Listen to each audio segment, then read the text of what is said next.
ಮಣಿಪಾಲ್ ಆಸ್ಪತ್ರೆಯಲ್ಲಿ ಇರೋ ದಲಿತರಿಗೆ ಅಲ್ಲಿ ಸುಮಾರು 2,000 ಜನ ಕೆಲಸ ಮಾಡ್ತಾರೆ.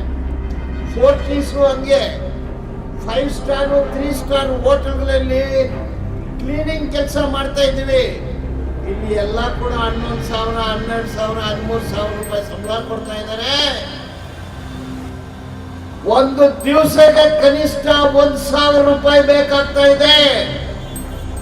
ಕನಿಷ್ಠ ವೇತನ ಸಿದ್ದರಾಮಯ್ಯ ಅವರೇ, ಡಿ.ಕೆ. ಶಿವಕುಮಾರ್ 30,000 ರೂಪಾಯಿ ಫಿಕ್ಸ್ ಮಾಡಿ ನಿನ್ನ ಅಪ್ಪಳ ಗಂಟೆ ಹೋಗುತ್ತೆ. 52 ಸ್ಟೇಷನ್ ಇತ್ತು, ಈಗ 75 ಸ್ಟೇಷನ್ ಇದೆ. ಒಂದೊಂದು ಸ್ಟೇಷನ್ ಅಲ್ಲಿ ದಲಿತರು 15 ಜನ ಕಸ ಕೊಡ್ಸೋ ಕಡೆ ಕ್ಲೀನಿಂಗ್, ಹೌಸ್ ಕೀಪಿಂಗ್ ಕೆಲಸ ಮಾಡ್ತಾ ಇದ್ವಿ. 10,000 ರೂಪಾಯಿ ಸಂಬಳ. ಸರ್ಕಾರಿಗೆ ನಾಚಿಕೆ ಆಗ್ಬೇಕು. 10,000 ರೂಪಾಯಿ, 500 ರೂಪಾಯಿ DA ಕೊಡಿ ಎಂದು ಲೆಟರ್ ಕಳಿಸಿದ್ರೆ ವರ್ಕರ್ಸ್ ನ ಕೆಲಸದಿಂದ ತೆಗೆದಿದ್ದಾರೆ. ನಿಮ್ಮ labour department, wage inspector, labour commissioner, additional labour commission ಏನಯ್ಯ ಮಾಡ್ತಾ ಇದ್ದಾರೆ? ಸರ್ಕಾರ ಹಾಸ್ಪಿಟ್ಲ್ ಹೋಗಿ ನೋಡಿ, ವಿಕ್ಟೋರಿಯಾ, ವಾಣಿ ವಿಲಾಸು, ಜಯದೇವ ಎಲ್ಲ ಸರ್ಕಾರ ಆಸ್ಪತ್ರೆಗಳಲ್ಲಿ ಡಿ ಗ್ರೂಪ್ ಕೆಲಸ ಮಾಡೋರು ದಲಿತರು ಸಂಬಳ ಎಷ್ಟು? 8, 10, 12,000. ಯೂನಿವರ್ಸಿಟಿಗಳಲ್ಲಿ ಕೆಲಸ ಮಾಡುವ ದಲಿತರಿಗೆ ಎಷ್ಟು ಸಂಬಳ? 8,000 ರೂಪಾಯಿ. ಆದ್ರಿಂದ ಕನಿಷ್ಠ ವೇತನ ಕೊಡಕ್ಕೆ ಯೋಗ್ಯತೆ ಇಲ್ಲ ಅಂದ್ರೆ ಸರ್ಕಾರದ ಬಿಟ್ಟು ಹೋಗ್ತಾ ಇದೀನಿ ನಾವು.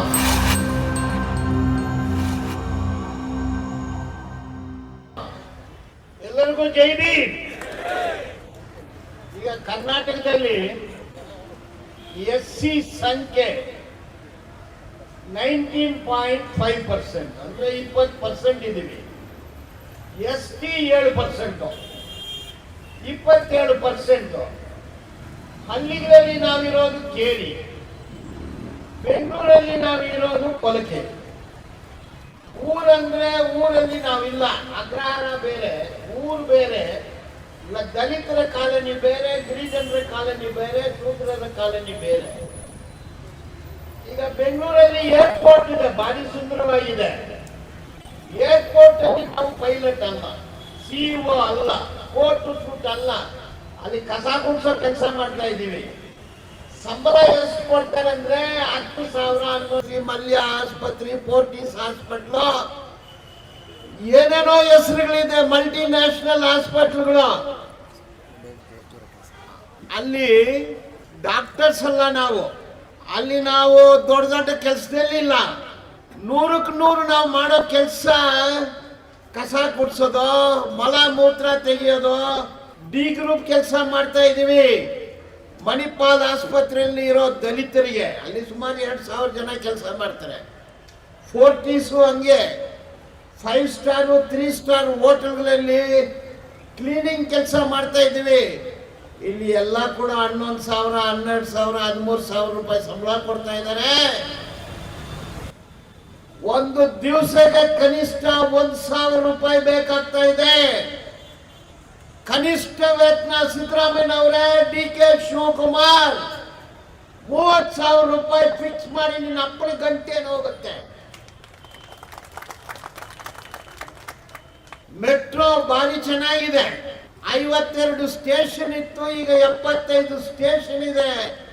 ಒಂದೊಂದು ಸ್ಟೇಷನ್ ಅಲ್ಲಿ ದಲಿತರು 15 ಜನ ಕಸ ಕೊಡ್ಸೋ ಕಡೆ ಕ್ಲೀನಿಂಗ್, ಹೌಸ್ ಕೀಪಿಂಗ್ ಕೆಲಸ ಮಾಡ್ತಾ ಇದ್ವಿ. 10,000 ರೂಪಾಯಿ ಸಂಬಳ.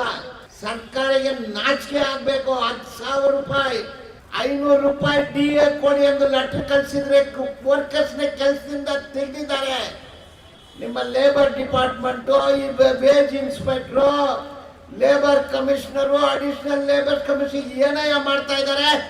ಈಗ ಇದೇ ರೀತಿ Kennametal, Widia, Hyundai company, HAL, HMT, BML, L&T, Komatsu, Tenneco ಇಂಥ ಕಂಪನಿಗಳಲ್ಲಿ ದಲಿತರು ಕೆಲಸ ಮಾಡ್ತಾರೆ. ಹೌಸ್ ಕೀಪಿಂಗ್ ಕೆಲಸದಲ್ಲಿ ಇದ್ದಾರೆ. ಸರ್ಕಾರ ಹಾಸ್ಪಿಟ್ಲ್ ಹೋಗಿ ನೋಡಿ, ವಿಕ್ಟೋರಿಯಾ, ವಾಣಿ ವಿಲಾಸು, ಜಯದೇವ ಎಲ್ಲ ಸರ್ಕಾರ ಆಸ್ಪತ್ರೆಗಳಲ್ಲಿ ಡಿ ಗ್ರೂಪ್ ಕೆಲಸ ಮಾಡೋರು ದಲಿತರು ಸಂಬಳ ಎಷ್ಟು? 8, 10, 12,000. ಯೂನಿವರ್ಸಿಟಿಗಳಲ್ಲಿ ಕೆಲಸ ಮಾಡುವ ದಲಿತರಿಗೆ ಎಷ್ಟು ಸಂಬಳ? 8,000 ರೂಪಾಯಿ. ಎಲ್ಲ ಆಸ್ಪತ್ರೆನಲ್ಲಿನೂ ಅದೇ ಇದೆ. ಆದ್ರಿಂದ ಕನಿಷ್ಠ ವೇತನ ಕೊಡಕ್ಕೆ ಯೋಗ್ಯತೆ ಇಲ್ಲ ಅಂದ್ರೆ ಸರ್ಕಾರನ ಬಿಟ್ಟು ಹೋಗ್ತಾ ಇರಿ ನೀನು. ಈಗ ಬಂಡೆ ಹೊಡೆಯವರು, ಕಟ್ಟಡ ಕಟ್ಟೋರು, ಕಸ ಗುಡ್ಸೋರು, ಇವ್ರಿಗೆಲ್ಲ ಎಷ್ಟು ಸಂಬಳ ಕೊಡ್ತಾ ಇದೆಯಾ ಪರ್ಮನೆಂಟ್ ಮಾಡಿ. ಈಗ 108 ಆಂಬುಲೆನ್ಸು, TB ಕಂಟ್ರೋಲು, ಕಾಂಟ್ರಾಕ್ಟ್ ಅಲ್ಲಿ ಕೆಲಸ ಮಾಡೋರು. ಈಗ BBMP ನಲ್ಲಿ 20,000 ಜನ ಕಸ ಕೊಡ್ಸೋ ಕೆಲಸ ಮಾಡ್ತಾ ಇದ್ದಾರೆ. ಹೌಸ್ ಕೀಪಿಂಗ್ 20 ವರ್ಷದಿಂದ ಪರ್ಮನೆಂಟ್ ಮಾಡ್ತೀವಿ ಅಂತ ಬರೀ ಸುಳ್ಳು ಹೇಳ್ಕೊಂಡು ಬರ್ತಾ ಇದ್ದೀರಾ. 15,000 16,000 ಸಂಬಳ ಕೊಡ್ತಾ ಇದ್ದೀರಾ ನೀವು. ವಿಧಾನಸೌಧ ಎಲ್ಲಾ ಡಿಪಾರ್ಟ್ಮೆಂಟ್ಗಳಲ್ಲಿ 1.5 ಲಕ್ಷ D ಗ್ರೂಪ್ ಎಂಪ್ಲಾಯೀಸ್. ಇವ್ರು ಎಲ್ರು ಕೂಡ SC STನೇ. ಕೆಲವರು OBC ಇರ್ಬೋದು, ಒಬ್ಬ ಬ್ರಾಹ್ಮಣ ಇಲ್ಲ, ಒಬ್ಬ ವೈಶ್ಯ ಇಲ್ಲ, ಒಬ್ಬ ಮೇಲ್ಜಾತಿಯವರು ಯಾರು ಇಲ್ಲ. 1.5 ಲಕ್ಷ ಜನರನ್ನ ಬರೀ ಕಾಂಟ್ರಾಕ್ಟ್ ಪದ್ಧತಿಯಲ್ಲಿ ಇಟ್ಟಿದ್ದೀರಾ. 10,000 12,000 13,000 ಕಾಂಟ್ರಾಕ್ಟ್ಗೆ ಕೊಟ್ಬಿಟ್ಟಿದ್ದೀರಾ. ಈ ಕಾಂಟ್ರಾಕ್ಟ್ ಪದ್ಧತಿ ಬೇಡವೇ ಬೇಡ. ಈ ಸರ್ಕಾರ ಏನಾದ್ರು ದಲಿತ ಪರ ಇರೋದ್ರಿದ್ರೆ ಈ ವರ್ಕರ್ನ ಡೈರೆಕ್ಟ್ ಪೇಮೆಂಟ್ ಸಿಸ್ಟಮ್ ಅಲ್ಲಿ ತಗೊಂಬನ್ನಿ, ಎಲ್ಲರೂ ಕೂಡ ಪರ್ಮನೆಂಟ್ ಮಾಡಿ. ಅಂದ್ರೆ ಇಡೀ ಕರ್ನಾಟಕದಲ್ಲಿ, ಇಡೀ ದೇಶದಲ್ಲಿ ದಲಿತರನ್ನ 200-300 ವರ್ಷಕ್ಕೆ ಹಿಂದ್ಗಡೆ ತಳ್ಳಿಬಿಟ್ಟಿದ್ದಾರೆ. ಅವ್ರಿಗೆ ಸಂಬಳದ ಭದ್ರತೆ, ಕೆಲಸದ ಭದ್ರತೆ, ಸಾಮಾಜಿಕ ಭದ್ರತೆ ಇಲ್ಲ. ಕಾನೂನು ಉಲ್ಲಂಘನೆ ಆಗ್ತಾ ಇದೆ, ಸಂವಿಧಾನ ಉಲ್ಲಂಘನೆ ಆಗ್ತಾ ಇದೆ. ಕಾಂಗ್ರೆಸ್ ಸರ್ಕಾರ ಅಧಿಕಾರಕ್ಕೆ ಬಂದು 1.5 ವರ್ಷ ಆಗಿದೆ. ಈ ಕಾರ್ಮಿಕರನ್ನ ಸಂಬಳದ ಭದ್ರತೆ, ಸಾಮಾಜಿಕ ಭದ್ರತೆ, ಕೆಲಸದ ಭದ್ರತೆಗೋಸ್ಕರ ಒಂದು ಕಾನೂನು ಕೂಡ ಮಾಡಿಲ್ಲ. ಆದ್ರಿಂದ ಈ ಸರ್ಕಾರ ದುಡಿಯುವ ದಲಿತರ ಮತ್ತು ಶೋಷಿತ ವರ್ಗದ ವಿರೋಧ ಸರ್ಕಾರ.